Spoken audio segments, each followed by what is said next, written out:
મિત્રો spectrum high school PS Patel 39 વર્ષનો મારો અનુભવ છે એનો હું ટીચિંગમાં ઉપયોગ કરું છું। મારી જુદી જુદી મેથડ જે હું સમજાવતો જાઉં છું। ગુજરાત રાજ્ય લેવલે કેઆરપી આરપી તેમજ શિક્ષણના તમામ ક્ષેત્રોમાં લેખન સહિત તમામ જગ્યાએ કામ કરેલું છે। એવા મારા બહોળા અનુભવનો હું ઉપયોગ મારા ટીચિંગ દરમિયાન કરું છું। મારો લાભ અવશ્ય લેજો એવું ખાસ જણાવું છું। Good morning all friends.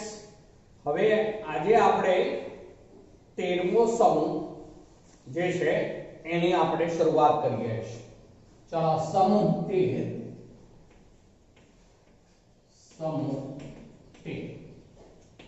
ચલો સમૂહ 13 નું પ્રથમ તત્વ જે છે બોરોન છે। બોરોન જેનો પરમાણુકીય ક્રમાંક 5 છે। બી એની સંજ્ઞા છે, બરોબર। चलो ત્યાર પછીનું તત્વ છે એલ્યુમિનિયમ। એલ્યુમિનિયમ જેની સંજ્ઞા છે Al। Al તત્વનો પહેલો અક્ષર કેપિટલ હોય પછીનો સ્મોલ હોય, ધ્યાન રાખવાનું। ચલો આ પાંચમાં 8 ઉમેરવાના એટલે 8 + 5 13 થઈ જશે એલ્યુમિનિયમનો પરમાણુકીય ક્રમાંક। ચલો એલ્યુમિનિયમ પછી આવશે ગેલિયમ। ગેલિયમ જેની સંજ્ઞા છે Ga। ચલો 13માં હવે આપણે 18 ઉમેરવા પડશે। ચલો 13માં 18 ઉમેરીશું એટલે થશે કેટલા? તો 31। તો 31 પરમાણુ ક્રમાંક વાળું છે ગેલિયમ, Ga। ચલો ગેલિયમ પછી આવે ઇન્ડિયમ। ઇન્ડિયમ બોલાય ઇન્ડિયમ, એની સંજ્ઞા છે In। ધ્યાન રાખજો, બોલાય છે ઇન્ડિયમ, સંજ્ઞા છે In। ચલો હવે આ 31 માં આપણે ફરીથી 18 ઉમેરીશું એટલે હવે થશે 49। ચલો અને ત્યારબાદ આવશે થેલિયમ। થેલિયમ થેલિયમ જે છે એની સંજ્ઞા છે Tl।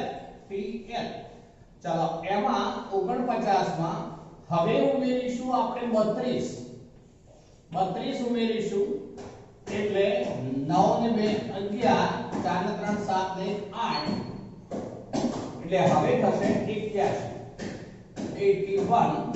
એ થેલિયમ કહેવાશે। ચલો આ બધાની આપણે આ બોરોન જે છે અધાત્વિક લક્ષણ ધરાવે છે, વિશિષ્ટ અધાત્વિક લક્ષણ છે બોરોનમાં। એલ્યુમિનિયમ એ ધાત્વિક લક્ષણ ધરાવે છે, પણ તેમ છતાં એલ્યુમિનિયમ ઘણી બધી બાબતોમાં બોરોનને મળતું છે। ફરીથી બોલું છું, બોરોન જે છે એ વિશિષ્ટ અધાત્વિક તત્વ છે। એલ્યુમિનિયમ ધાત્વિક તત્વ છે, પણ તેમ છતાં એલ્યુમિનિયમ ઘણી બધી બાબતોમાં બોરોનને મળતું છે, જ્યારે ગેલિયમ, ઇન્ડિયમ અને થેલિયમ એ બધા ધાત્વિક ગુણધર્મ ધરાવે છે। ચલો હવે આજે ક્યાંથી મળી આવે એની વાત પહેલા કરી લઉં છું। તો એમાં બોરોનની વાત કરીએ તો બોરોન જે છે એ Na2B4O7 એક તો એ સ્વરૂપે મળી આવે, બીજું H3BO3 આને કહેવાય છે ઓર્થોબોરિક એસિડ। આ જે મેં લીધું એ ઓર્થોબોરિક એસિડ, ઓર્થોબોરિક એસિડ કહેવાશે, ઓર્થોબોરિક એસિડ H3BO3। ચલો બીજું છે જેને બોરેક્સ કહેવાશે, બોરેક્સ જે છે એનું સૂત્ર છે Na2B4O7.10H2O। તો આ બોરેક્સ નું સૂત્ર છે। એ ઉપરાંત બીજું છે કર્નાઇટ જે છે એનું સૂત્ર છે Na2B4O7.4H2O। તો આ સ્વરૂપે આપણને બોરેન જે છે એ જુદા જુદા સંયોજનો સ્વરૂપે મળતું હોય છે। ચલો એલ્યુમિનિયમ ઉપર આવીએ છે। આ બોરોનની બીજી થોડીક વાત કરી દઉં સાથે। તો બોરોનના બે સમસ્થાનિકો જાણીતા છે। બોરોનનું આમ તો પ્રમાણ જે છે એ લગભગ 0.001% જેટલું મળે છે। બોરોનના બે સમસ્થાનિક જાણીતા છે, એમાં બોરેન એનો પરમાણ્વીય ભાગ 10 હોય એવું લગભગ 19% એનું પ્રમાણ છે, 19%, જે બોરોન 10 છે. જ્યારે બોરોન 11 છે બીજો સમસ્થાનિક, જે બાકી રહ્યું તે એટલે 81% જે છે એ બોરોન 11 હોય છે. તો બોરોનના આવા બે જાણીતા સમસ્થાનિક છે. હવે આવીએ છીએ આપણે એલ્યુમિનિયમ ઉપર. તો એલ્યુમિનિયમ જે છે એ એક તો જે છે બોક્સાઇટ તરીકે ઓળખાશે, એ સ્વરૂપે મળી આવે છે. બોક્સાઇટ એનું સૂત્ર છે Al2O3.2H2O, બોક્સાઇટ સ્વરૂપે મળી આવે. બીજું છે ક્રાયોલાઇટ, જેને સૂત્ર છે Na3Alf6, ક્રાયોલાઇટ તરીકે ઓળખાશે.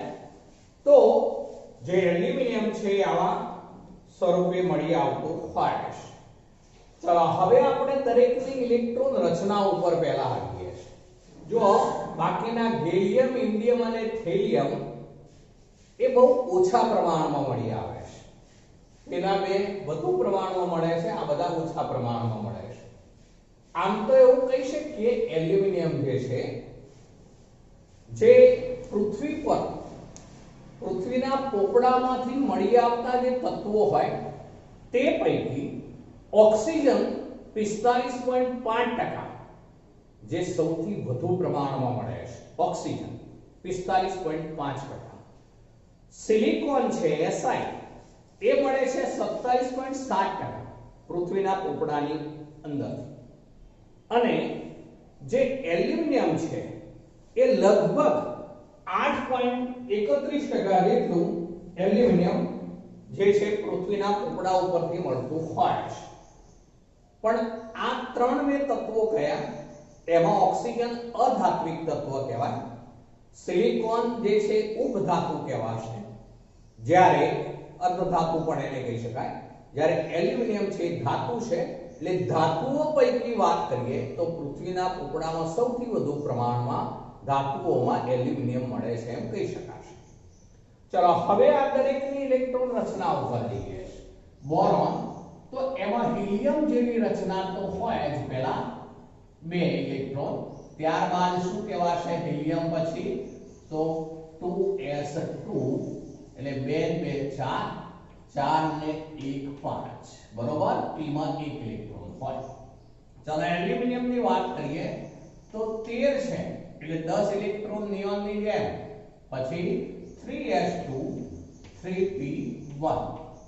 ચાલો ગેલિયમ ની વાત કરીએ. હવે જોજો બરોબર, આ નિયોન પછી આર્ગોન લઈએ છે, Ar 18 ઇલેક્ટ્રોન. ચલો આપણે 31 સુધી પહોંચવાનું છે. તમે એમાં આટલું જ લખો 4s2 અને 4p1 તો ના થાય. 18 ને 22 ને 21 જ થાય. આપણે તો 31 સુધી જવાનું છે. એટલે એની અંદર 3d10 પણ હોય, 3d10 પછી હોય 4s2 4p1.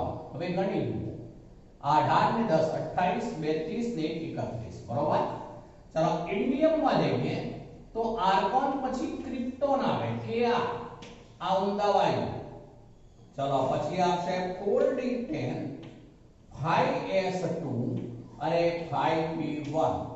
જો આ જે છે 36 36 ને 46 46 ને 2 48 ને 49. ચલો ત્યારબાદ લઈએ છે થેલિયમ, પણ એમાં 32 નો તફાવત છે. 32 નો તફાવત હોય ત્યારે વચ્ચે d પણ ઉમેરવી પડે અને f પણ ઉમેરવી પડે, બરોબર સમજજો. જો જ્યાં 18 નો તફાવત આવતો હોય ત્યાં વચ્ચે d ઉમેરવી પડે. જો આ d ઉમેરી, આપણે આ d ઉમેરી. પણ જ્યાં 32 નો તફાવત આવતો હોય ત્યાં d પણ ઉમેરવાની થશે અને f પણ ઉમેરવાની થશે. તો હવે આવું કહેવાય. ક્રિપ્ટોન પછી આવે ઝેનોન, ઝેનોન પછી 4f14 થશે, પછી 5d10 થશે, પછી 6s2 થશે અને 6p1 થશે. હવે ગણી જુઓ આપણે આ 54 ને 10 64 ને 4 68, 68 10 78 78 ને 2 80 80 ને 1 81. તો આ પ્રમાણેની ઇલેક્ટ્રોન રચનાઓ છે. હવે આપણે બીજા ગુણધર્મો ઉપર હું આવું છું. તો એમાં પરમાણ્વીય ત્રિજ્યા ઉપર જઈએ છે. પરમાણ્વીય ત્રિજ્યા અને કદ આપણે એવું કહી શકીએ. ચલો હવે શરૂઆતનું બોરોન તત્વ છે એનું કદ અને એની ત્રિજ્યા સૌથી નાની હોવાની. જેમ આપણે નીચે આવીએ તેમ આમ તો ખરેખર શું થાય છે બરોબર જુઓ. સંયોજકતા કોષનો મુખ્ય ક્વોન્ટમાંક કહેવાય અથવા તો નવા કોષમાં ઇલેક્ટ્રોન દાખલ થતા જાય છે. નવા કોષમાં ઇલેક્ટ્રોન દાખલ થતા જાય છે. સંયોજકતા કોષનો મુખ્ય ક્વોન્ટમાંક n વધતો જાય છે, જેથી કદ વધવું જોઈએ. બરોબર? માટે પરમાણ્વીય ત્રિજ્યા પણ વધવી જોઈએ. પણ અહીંયા થોડીક અનિયમિતતા જોવા મળે છે. બરોબર, ધ્યાન રાખીશું. બોરોન કરતા આપણે એલ્યુમિનિયમ જે છે એનું કદ મોટું છે. બોરોન કરતા તો એલ્યુમિનિયમનું કદ મોટું છે. પણ એલ્યુમિનિયમ પછી ગેલિયમ ઉપર આવીએ છે તો એના કદમાં પાછો ઘટાડો થાય છે. આ એક અનિયમિતતા છે. એ અનિયમિતતા હોવાનું કારણ સમજાવું છું. જોજો, એલ્યુમિનિયમ કરતા ગેલિયમ જે છે એની ત્રિજ્યા જે છે એ ઓછી છે. કારણ એ છે કે આમાં વચ્ચે ડી કક્ષક ઉમેરાય છે. આ ડી કક્ષકમાંના ઇલેક્ટ્રોનની નબળી સ્ક્રીનિંગ અસરને કારણે જે કેન્દ્રમાં પ્રોટોનની સંખ્યા વધતી જાય તો એના કેન્દ્રમાં વધતા પ્રોટોનને એ સંતુલિત કરી શકશે નહીં, જેને કારણે અસરકારક કેન્દ્રીય ધનવીજભાર વધ્યો એમ કહેવાશે. માટે ગેલિયમમાં સંયોજકતા ઇલેક્ટ્રોનનું કેન્દ્ર તરફનું આકર્ષણ બળ વધે છે, જેને કારણે કેન્દ્ર તરફ આકર્ષણ બળ વધે એટલે સંકોચન થાય. માટે કદમાં ત્રિજ્યામાં શું થવાનું તો ઘટાડો. માટે ગેલિયમ જે છે એનું કદ પાછું ઘટે છે. એટલે આપણે સંજ્ઞા આવી લેવી પડશે. જુઓ, આ boron is less than aluminium પણ is greater than, હવે greater than થયું ગેલિયમ. પછી પાછું less than, પછી નિયમિત છે less than indium is less than thelium. તો આ પરમાણ્વીય ત્રિજ્યા માટેનો ક્રમ છે. અનિયમિતતા શામાં છે તો ગેલિયમમાં અનિયમિતતા છે. અનિયમિતતા હોવાનું કારણ 3d10 ઇલેક્ટ્રોન આ ડી કક્ષકમાંના ઇલેક્ટ્રોનની નબળી સ્ક્રીનિંગ અસર, જેને કારણે વધતા કેન્દ્રીય વીજભાર ને સંતુલિત કરી શકતું નથી, જેથી સંયોજકતા ઇલેક્ટ્રોનનું કેન્દ્ર તરફનું આકર્ષણ બળ વધે છે. માટે કદમાં સંકોચન થાય છે. માટે ગેલિયમની ત્રિજ્યા, પરમાણ્વીય ત્રિજ્યા જે છે, આયનીય ત્રિજ્યા એ ઘટતી જાય છે. અર્થ એવો થશે. ચલો હવે લઈએ છે આપણે બીજા મુદ્દા ઉપર આવું છું. આયનીકરણ એન્થાલ્પી. આયનીકરણ એન્થાલ્પી. ચલો હવે આયનીકરણ એન્થાલ્પીમાં અહીંયા p કક્ષકમાં એક ઇલેક્ટ્રોન છે. એ ઇલેક્ટ્રોન પ્રથમ ઇલેક્ટ્રોન દૂર થશે. ત્યારબાદ જે છે s કક્ષકમાંના ઇલેક્ટ્રોન ક્રમશઃ દૂર કરીએ એવું વાત કરીએ તો એમાં ડેલ્ટા IH1 પ્રથમ ઇલેક્ટ્રોન માટે, પછી ડેલ્ટા IH2 બીજા ઇલેક્ટ્રોનને દૂર કરવા માટે, અને ડેલ્ટા IH3 એ ત્રીજા ઇલેક્ટ્રોનને દૂર કરવા માટે જરૂરી ઊર્જાઓ ગણાશે. અહીંયા જે બોરોન છે એનું કદ સૌથી નાનું છે. ચલો, બોરોનનું કદ સૌથી નાનું, માટેના સંયોજકતા ઇલેક્ટ્રોન કેન્દ્રથી સૌથી નજીક હોય, માટે તેમાંથી ઇલેક્ટ્રોન દૂર કરવો એ મુશ્કેલ બનશે. માટે બોરોનની પ્રથમ આયનીકરણ એન્થાલ્પી હોય કે દ્વિતીય આયનીકરણ એન્થાલ્પી હોય કે તૃતીય આયનીકરણ એન્થાલ્પી હોય કે પછી ત્રણેયનો સરવાળો કરીએ તો એ સૌથી વધુ હશે, સૌથી વધુ હોય છે. કોની? બોરોનની. બરોબર? આપણે ફરીથી બોલું છું, એટલી પ્રથમ આયનીકરણ એન્થાલ્પીની વાત કરીએ તો એ વધુ હોય, દ્વિતીય આયનીકરણ એન્થાલ્પી પણ વધુ હોય, તૃતીય આયનીકરણ એન્થાલ્પી પણ વધુ હોય અને ત્રણેયનો સરવાળો કરીએ તો પણ બોરોનની એ સૌથી વધુ હોય. ચલો પછી એના કરતા એલ્યુમિનિયમ જે છે એની પ્રથમ આયનીકરણ એન્થાલ્પીનું મૂલ્ય ઓછું હશે. કેમ? તો એનું કદ થોડું મોટું થયું. બોરોન કરતા એલ્યુમિનિયમનું કદ મોટું છે, માટે એલ્યુમિનિયમની પ્રથમ, દ્વિતીય, તૃતીય આયનીકરણ એન્થાલ્પી તેમજ ત્રણેયનો સરવાળો એ હંમેશા બોરોન કરતા તો કેવો હોવાનો? તો ઓછો હોવાનો. પણ એલ્યુમિનિયમ પછી ગેલિયમ ઉપર આવીએ છે તો ગેલિયમમાં શું થાય છે? વિચારો કરો. ભાઈ ગેલિયમની અંદર જે છે એ કદ ઘટ્યું છે. જુઓ આપણે ઉપર એલ્યુમિનિયમ કરતા ગેલિયમનું કદ ઘટ્યું છે. ચલો કદ ઘટે એટલે શું થાય? સંયોજકતા ઇલેક્ટ્રોન કેન્દ્રથી વધુ નજીક આવેલા કેન્દ્ર તરફ વધુ આકર્ષણ ધરાવતા હોય, જેથી તેમાંથી ઇલેક્ટ્રોન દૂર કરવા હોય તો વધુ ઊર્જા આપવી પડે. સ્વાભાવિક છે, વધુ ઊર્જા આપવી પડે અને માટે ગેલિયમની પ્રથમ આયનીકરણ એન્થાલ્પી ΔH1 વધુ, ΔH2 દ્વિતીય આયનીકરણ એન્થાલ્પી પણ વધુ, ΔH3 તૃતીય આયનીકરણ એન્થાલ્પી પણ વધુ, તેમજ ત્રણેયનો સરવાળો એ ગેલિયમમાં વધુ હોય.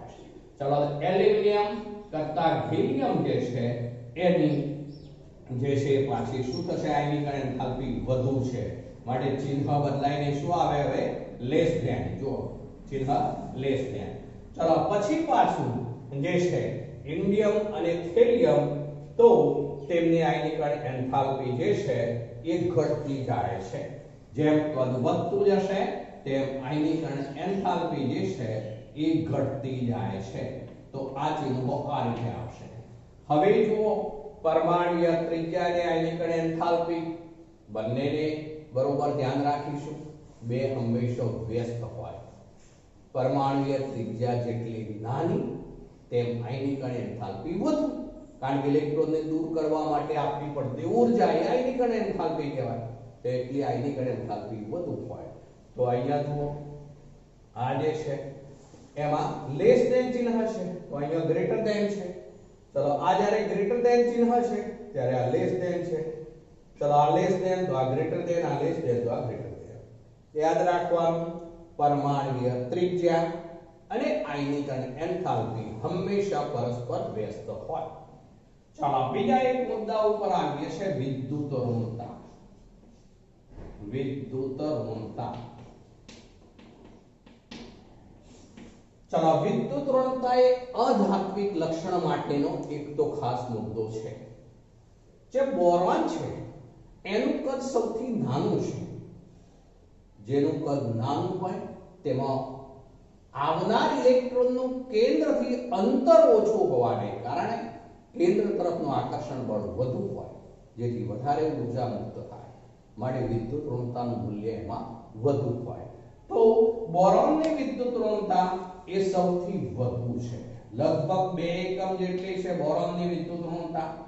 ચલો ત્યારબાદ એલ્યુમિનિયમ, તો એલ્યુમિનિયમની વિદ્યુત ઋણતા 1.5 એકમ છે. ત્યારબાદ ગેલિયમ લઈએ તો એની વિદ્યુત ઋણતા 1.6 છે. પછી ઇન્ડિયમ છે તો એની વિદ્યુત ઋણતા 1.7 છે અને થેલિયમ છે તો એની વિદ્યુત ઋણતા 1.8 છે. તો વિદ્યુત ઋણતા જે પહેલું તત્વ છે એની સૌથી વધુ છે. પછી પાછી શું થયું? એલ્યુમિનિયમમાં ઘટી ગયું 1.5. ચલો પણ ત્યારબાદ એલ્યુમિનિયમ, ગેલિયમ, ઇન્ડિયમ, થેલિયમ ક્રમશઃ થોડીક વિદ્યુત ઋણતા વધતી જાય છે. થોડીક વિદ્યુત ઋણતા વધતી જાય છે. તો આ વિદ્યુત ઋણતાની વાત આપણે કરી. ચલો હવે આવીએ છીએ આગળ એમાં ભૌતિક ગુણધર્મો ઉપર. ચલો ભૌતિક ગુણધર્મોમાં બોરોન જે છે એ અધાત્વિક લક્ષણ ધરાવે છે. બોરોન ખૂબ જ સખત છે, જેથી તેનું ગલન બિંદુ પણ ખૂબ જ ઊંચું છે. બોરોન ખૂબ જ સખત છે, એનું ગલન બિંદુ જે છે એ ખૂબ ઊંચું છે. એક કાળા રંગનો ઘન પદાર્થ છે, કાળા રંગનો ઘન પદાર્થ છે. તે અનેક અપરૂપો અસ્તિત્વ ધરાવે છે. અતિ પ્રબળ સ્ફટિકમય લેટિસ, અતિ પ્રબળ સ્ફટિકમય લેટિસ ને કારણે બોરોન અસામાન્ય ઊંચું ગલન બિંદુ ધરાવે છે. ચાલો ત્યાર પછી વાત કરીએ તો એલ્યુમિનિયમ જે છે અને બાકીની બધી ધાતુઓ જે છે એ આમ તો ચળકતી ધાતુઓ છે પણ નરમ છે અને તેમના ગલન બિંદુ જે છે એ સાપેક્ષમાં થોડા ઓછા હોય છે. આપણે ગેલિયમની વાત કરીએ તો ગેલિયમ જે છે એનું ગલન બિંદુ 303 કેલ્વિન છે. ગેલિયમનું ગલન બિંદુ કહું છું, ગેલિયમનું ગલન બિંદુ એ 303 કેલ્વિન છે. 303 કેલ્વિન હોવાને કારણે ઉનાળામાં ઘણી વખત ગેલિયમ જે છે પ્રવાહી સ્વરૂપમાં ફેરવાયેલું હોય છે, કારણ કે એનું ગલન બિંદુ જે છે એ થોડુંક નીચું ગણાશે, 303 કેલ્વિન જેટલું છે. એટલે ઉનાળાની અંદર ઊંચું તાપમાન હોય ત્યારે ક્યારેક એ પ્રવાહી સ્વરૂપે પણ હોય છે. ઉનાળામાં પ્રવાહી સ્વરૂપે હોય છે. ચાલો એના આપણે ઉત્કલન બિંદુની વાત કરીએ તો એ 2676 કેલ્વિન જેટલું છે. ઉત્કલન બિંદુ ઊંચું છે પાછું, એ 2676 કેલ્વિન જેટલું છે. તો આમ જે ગલન બિંદુ નીચું છે એવું આપણે કહીશું 303 કેલ્વિન, પરંતુ ઉત્કલન બિંદુ પાછું ઊંચું છે. આ બધી જ ધાતુઓ છે. ધાતુઓ બધી જ વિદ્યુત અને ઉષ્મા બંનેની સુવાહક હોય, તો તેઓ આ રીતે વિદ્યુત અને ઉષ્માની સુવાહક છે. કઈ પણ એલ્યુમિનિયમ, ગેલિયમ, ઇન્ડિયમ અને થેલિયમ. બોરોન તો ધાતુ છે, બરાબર. ચલો હવે આવીએ છીએ આપણે એમના રાસાયણિક ગુણધર્મોની વાત. ચલો રાસાયણિક ગુણધર્મોમાં વાત કરીએ તો બોરોન જે છે એનું કદ સૌથી નાનું છે. એની પ્રથમ 3 આયનિક અને એન્થાલ્પીનો સરવાળો સૌથી ઊંચો હોય છે. માટે +3 ઓક્સિડેશન અવસ્થા જે છે એવા એ સહસંયોજક સંયોજનો જે છે એ માત્ર સહસંયોજક સંયોજનો બનાવશે, પરંતુ આયનીય સંયોજન બનાવશે નહીં. ફરીથી બોલું છું, +3 ઓક્સિડેશન અવસ્થા વાળા આયનીય સંયોજનો બનશે નહીં, માત્ર સહસંયોજક સંયોજનો બનાવવાની જ એ પ્રેરણા લેશે. ચલો બી થી એલ તરફ જઈએ તેમ 3 આયનિક અને એન્થાલ્પી જે છે એમનો સરવાળો લઈએ તો એમાં ઘટાડો થતો જાય છે, જેથી Al3+ આયન બનાવી શકે છે. એલ્યુમિનિયમ 3+ આયન બનાવી શકશે, કારણ કે એમાં delta IH1, delta IH2, delta IH3 ત્રણેયનો સરવાળો જે છે એનું મૂલ્ય પેલા બોરોનની સાપેક્ષમાં તો ઘણું ઓછું છે, અને તેથી એલ્યુમિનિયમ 3+ આયન જે છે એ બનાવી શકે છે. પણ જેમ નીચે આવીએ તેમ ભારે તત્વોમાં જે s કક્ષકમાંના ઇલેક્ટ્રોન છે એ બંધ રચનાઓમાં જે છે નિષ્ક્રિય યુગ્મ અસર દર્શાવી શકે છે, જેને કારણે તેઓમાં +3 ઓક્સિડેશન અવસ્થાને બદલે +1 ઓક્સિડેશન અવસ્થાઓની સ્થાયીતા વધુ જોવા મળે છે. ચલો આનો અર્થ એવો થયો કે આ સમૂહમાં આપણે ઉપરથી નીચેની તરફ આવીએ તેમ +3 ઓક્સિડેશન અવસ્થાની સ્થાયીતા ઘટે છે એમ કહેવાશે, +1 ઓક્સિડેશન અવસ્થાની સ્થાયીતા વધતી જાય છે. ગેલિયમ, ઇન્ડિયમ અને થેલિયમમાં +3 કરતા +1 ઓક્સિડેશન અવસ્થા એ વધુ સ્થાયી ગણાશે. +1 ઓક્સિડેશન અવસ્થા એ વધુ સ્થાયી ગણાશે. એમાં પણ આપણે +1 પૂરતી વાત કરીએ તો આવું કહી શકાય. +1 ઓક્સિડેશન અવસ્થા પૂરતી વાત કરું છું, ધ્યાન રાખજો. +1 ઓક્સિડેશન અવસ્થા ઓક્સિડેશન અવસ્થા, તો એમાં એલ્યુમિનિયમમાં એની સ્થાયીતા સૌથી ઓછી. Aluminium is less than barium is less than indium is less than પછી આવશે થેલિયમ. એટલે કે થેલિયમમાં +1 ઓક્સિડેશન અવસ્થા સૌથી વધુ સ્થાયી ગણાશે.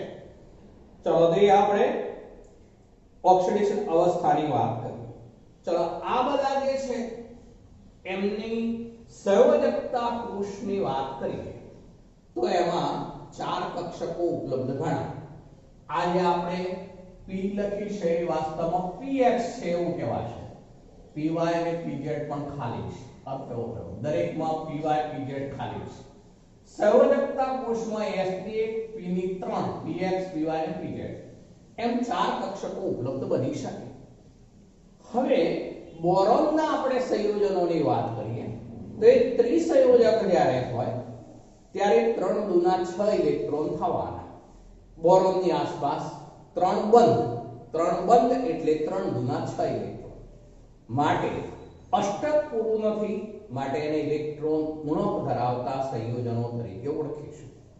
દાખલા તરીકે BCl3 છે તો BCl3 ઇલેક્ટ્રોન ઉણપ ધરાવતું આ એક સંયોજન છે. BCl3 એ ઇલેક્ટ્રોન ઉણપ ધરાવતું આ એક સંયોજન છે જે સમતલીય બંધારણ ધરાવે છે. સમતલીય છે. જો બોરોન જે છે એની આસપાસ 1 2 ને 3 Cl જોડાયા છે, 3 બંધ એટલે 3 દુના 6 ઇલેક્ટ્રોન. ચલો હવે એની સાથે જ્યારે કોઈ લुईस બેઝ જોડાય, આ NH3 છે જેમાં નાઇટ્રોજન પાસે આવો ઇલેક્ટ્રોન યુગ્મ છે, તો આ ઇલેક્ટ્રોનની ઉણપ ધરાવતું સંયોજન છે જ્યારે આ ઇલેક્ટ્રોન ધરાવતું સંયોજન છે. જેથી NH3 લुईस બેઝ જે છે એ લुईस એસિડ BCl3 ને પેલું ઇલેક્ટ્રોન યુગ્મ આપી તેની સાથે જોડાતા સમચતુષ્ફલકીય સંયોજન બનાવશે. જેથી હવે આવું બની ગયું. આ બોરોન છે એની સાથે 3 બાજુ આપણે 3 Cl લઈશું, ગમે તે એક બાજુ NH3 જોડી દઈશું તો આ માનો કે NH3 જોડાઈ ગયો. હવે તો આ 3 બાજુ જે છે એ Cl હશે. તો આ બની ગયું સમચતુષ્ફલકીય બંધારણ ધરાવે છે એવું કહીશું. અહીંયા એમોનિયા છે એ શું બન્યું તો લुईस બેઝ. જ્યારે આ કહેવાશે લुईस એસિડ. સમતલીય બંધારણ હતું એમાંથી છેવટે બની ગયું સમચતુષ્ફલકીય બંધારણ. એવું કેમ બન્યું તો ફરીથી બોલું છું, BCl3 એ ઇલેક્ટ્રોન ઉણપ ધરાવતું સંયોજન છે. ઇલેક્ટ્રોન ઉણપ એટલે અર્થ શું થયો?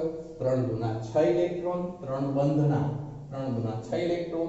અષ્ટક પૂરું નથી માટે ઇલેક્ટ્રોનની ઉણપ છે.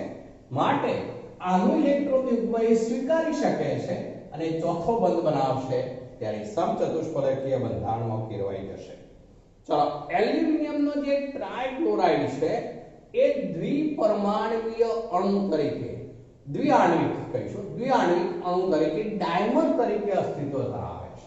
ચલો એનું બંધારણ આવું થશે. આ Al, આ બીજો Al લઉં છું.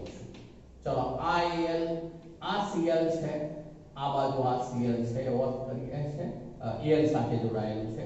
એ જ રીતે અહીંયા જે છે આ Cl છે, આ બંધ છે. એ જ રીતે અહીંયા જે છે એ આ રીતના બે બંધ છે.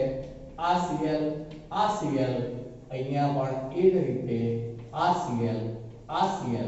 ચલો આ જે બંધારણ લીધું છે એમાં જો આ એલ્યુમિનિયમ સાથે 1 2 અને 3 રેગ્યુલર બંધ બતાવ્યા છે એટલે આ AlCl3 છે. એ જ રીતે આ Al સાથે 1 2 અને 3 રેગ્યુલર બંધ બતાવ્યા છે એટલે આ પણ AlCl3 છે. પણ આ ડેશ વાળા બંધ બતાવ્યા એ સેતુરૂપ બંધ કહેવાશે. તો એના દ્વારા એક ડાયમર રચના ધરાવે છે. AlCl3 એવા બે જોડાઈ ગયા છે એવો અર્થ થયો. એટલે વાસ્તવમાં Al2Cl6 છે. Al2Cl6 છે. આપણે એવું કહી શકીશું. અહીંયા આપણે આ બંધ હવે સંપૂર્ણ કરી દઉં હું માનો કે તો આ બંધ કોણ જે છે એ 101 અંશનો છે એ બંધ કોણ 101 અંશ આ બંધ કોણ જે છે એ 79 અંશનો છે ચલો આ બાજુનો જે બંધ કોણ છે એ 118 અંશનો છે 118 અંશ આ બંધ લંબાઈ જે છે એ 226 પિકોમીટર જેટલી છે 226 પિકોમીટર જ્યારે આ બંધ લંબાઈ જે છે 206 પિકોમીટર છે ચલો તો AlCl3 જે ડાયમર રચના બનાવે છે એ આ ડાયમર કહીશું આ ડાયમર રચના છે જેમાં ClCl સેતુરૂપ બંધ બનાવતો હોય છે ચલો ત્રિઅવસ્થામાં જે ટ્રાયક્લોરાઇડ સંયોજનો હોય છે આ સમૂહના કોઈ પણ જનરલ કહું છું તો એ ટ્રાયક્લોરાઇડ સંયોજનો બધા જળ વિભાજન પામે છે ત્યારે તેમાંથી NOH4 ટાઈમ્સ માઈનસ આવા સંકીર્ણ બતાવે છે ફરીથી બોલું છું આ સમૂહના જે ટ્રાયક્લોરાઇડ સંયોજનો છે તો એ ટ્રાયક્લોરાઇડ સંયોજનો પાણીમાં જળ વિભાજન પામતા આવું સમચતુષ્ફલકીય એ સંયોજન બનાવશે સમચતુષ્ફલકીય બનાવશે સ્પીસીસ સમચતુષ્ફલકીય કોઈ પણ બંધારણ હોય તો એમાં સંકરણ હંમેશા sp3 હોય આમાં પણ સંકરણ કહીએ તો sp3 હોય આમાં પણ sp3 સંકરણ થયેલું હોય એમ જે છે એ મધ્યમાં હોય અને ચાર બાજુ ચાર OH જે છે એ બંધ દ્વારા જોડાયેલા હોય તો એ ટ્રાયક્લોરાઇડ ની વાત કરીએ આપણે અને ત્યારબાદ વાત કરું છું એલ્યુમિનિયમ જે છે એ એલ્યુમિનિયમ જે છે એનો આપણે ટ્રાયક્લોરાઇડ લીધું હોય તો એના જલીય દ્રાવણમાં એલ્યુમિનિયમ ક્લોરાઇડ તરીકે ઓળખીશું પણ એના જલીય દ્રાવણમાં એસિડિક જલીય દ્રાવણ હોય ત્યારે તે AlH2O6 ટાઈમ 3+ આવું સંકીર્ણ બનાવશે ફરીથી બોલું છું જ્યારે એસિડિક જલીય દ્રાવણ હોય તો તેની સાથે એલ્યુમિનિયમ ક્લોરાઇડ જે છે એ AlH2O6 ટાઈમ 3+ આવું સંકીર્ણ બનાવે છે આ સંકીર્ણ જે છે એ અષ્ટફલકીય કહેવાશે અષ્ટફલકીય સંકીર્ણ છે ચલો એ અષ્ટફલકીય સંકીર્ણ છે એનું નામ આમ લઈએ તો આવું થવાનું આ હેક્ઝા એક્વા 12માં આવશે એવું જો કે નામકરણ સંકીર્ણ સંયોજનોનું હેક્ઝા એક્વા પછી એલ્યુમિનિયમ છે એલ્યુમિનિયમ 3 એવું એને રોમન લિપિમાં ઓક્સિડેશન સ્થિતિ લખવામાં આવતી હોય એ અષ્ટફલકીય છે અષ્ટફલકીય છે એમાં 3D કક્ષક જે છે એ સંકરણમાં ભાગ લેતી હોય છે અહીંયા 3D ખાલી હોય આગળ જો 3D ખાલી હોય P તો છે px py pz એટલે એમાં f ની એક કક્ષક p ની ત્રણ કક્ષકો px py pz ઉપરાંત 3D ની ખાલી કક્ષકો પણ ઉપલબ્ધ છે જે સંકરણમાં ભાગ લઈ શકશે જેને કારણે તેની અંદર જે છે એક sp3d2 સંકરણ થાય છે sp3d2 સંકરણ જેમાં 3s ની એક કક્ષક હોય 3p ની ત્રણ કક્ષકો 3px 3py 3pz અને 3d ની બે કક્ષકો જે હોય છે એ સંકરણમાં ભાગ લેશે જેને sp3d2 અષ્ટફલકીય સંકીર્ણ રચાય છે ચલો હવે એક કોયડો છે એના ઉપર જઈએ છે કોયડો 11.1 છે મિત્રો ચલો એમાં આવું કહ્યું છે કે Al3+Al એનો પ્રમાણિત વિદ્યુત ધ્રુવ પોટેન્શિયલનું મૂલ્ય જેને આ રીતે લખાય સિમ્બોલ E મૂળધામ Al3+Al એનું મૂલ્ય આપેલું છે -1.66 વોલ્ટ -1.66 વોલ્ટ જ્યારે બીજું આપ્યું છે E મૂળધામ Tl 3 પ્લસ Tm. ચલો એનું મૂલ્ય જે છે એ પ્લસ 1.26 વોટ આપ્યું છે, પ્લસ 1.26 વોટ.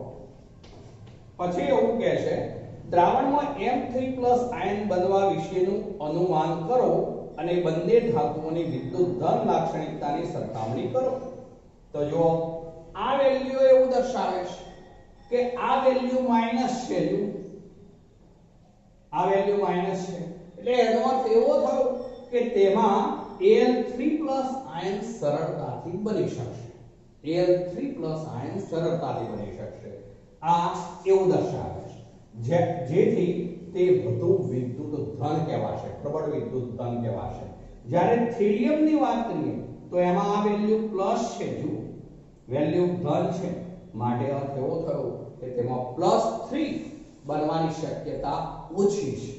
+3 હોય તો પણ એ અસ્થાયી હોય, +3 નું +1 માં રૂપાંતર થઈ જશે કારણ કે થેલિયમમાં +3 કરતા +1 વધુ સ્થાયી છે.